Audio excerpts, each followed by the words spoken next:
Hello guys, welcome back to our channel. ఇవాళ recipe ఏంటంటే మా హస్బెండ్ స్టైల్లో పచ్చి పులుసు.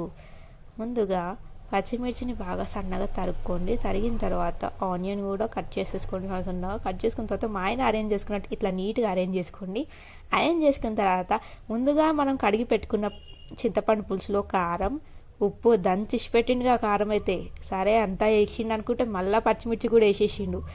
అండ్ అందులో ఆనియన్ వేసుకొని తర్వాత కరివేపాకు వేసేసుకొని బాగా మిక్స్ చేసుకోండి. మిక్స్ చేసుకున్న తర్వాత పెనం పెట్టి పెనంలో పోపిత్తులు అన్ని జీలకర్ర, ఆవాలు, ఎండుమిర్చి వేసేసుకొని బాగా కలిపేసుకొని అందులో కొంచెం పసుపు వేయండి కలర్ కోసం. అండ్ కలిపేసుకొని ఆ పోపుని మనం ఇందాక రెడీ చేసి పెట్టుకున్న దాంట్లో వేసేసేయాలి.